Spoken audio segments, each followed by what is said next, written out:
Hello, my name is Mark, and this video lecture is about simplifying radical expressions. Okay, so let's look at a few rules here. When we simplify radical expressions, what you want to keep in mind is, if we have a square root,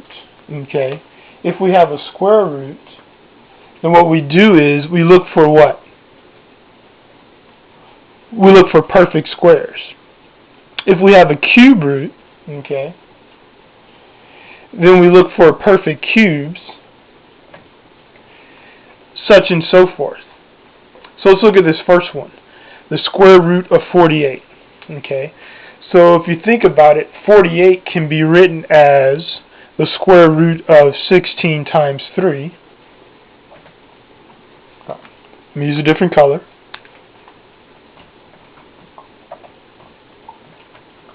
So 48 can be written as the square root of 16 times 3. Well, 16 is a perfect square, so what I do here is I take the square root of 16, which is 4, and I write it on the outside of this radical.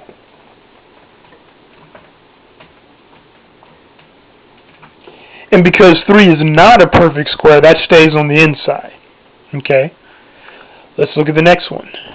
The square root of 150. Well, let's see here.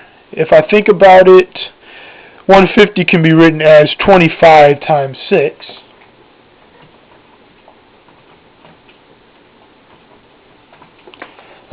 So I can rewrite that as the square root of 25 times 6. 25 is a perfect square. And what is the square root of 25? That's just 5. So I take that 5 and I write it on the outside. I write 5 on the outside of the radical, and I put 6 on the inside because 6 is not a perfect square. Let's look at the next one. We have the square root of 80. So let's think about that. Well, 80 can be written as 16 times 5, so I'm going to do that.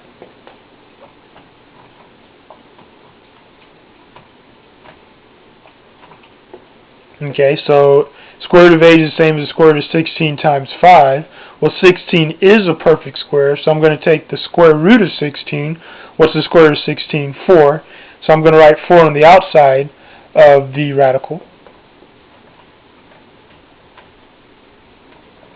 And 5 will stay on the inside.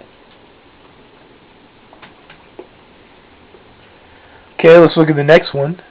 The cube root of 16. So those first three were square roots. Now we're dealing with the cube root. So what I look for? I look for perfect cubes. Looking for a perfect cube. Well, if I think about it, 8 times 2 is 16, and 8 is a perfect cube.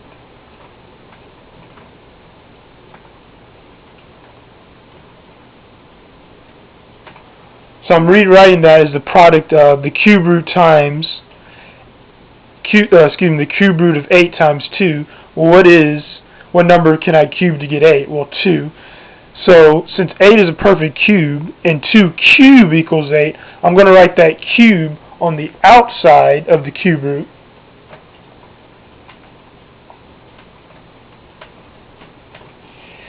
The other 2, there's nothing I could do with it, so that stays on the inside. So when you have square roots, you look for perfect squares. When you have cube roots, you look for perfect cubes. Let's look at the next one. The cube root of 125 times x squared. Well, let's see here. I know 5 is a perfect cube because 125 is 5 cubed. So I'm going to write that. I'm going to take that 5 and I'm going to write it on the outside of the cube root.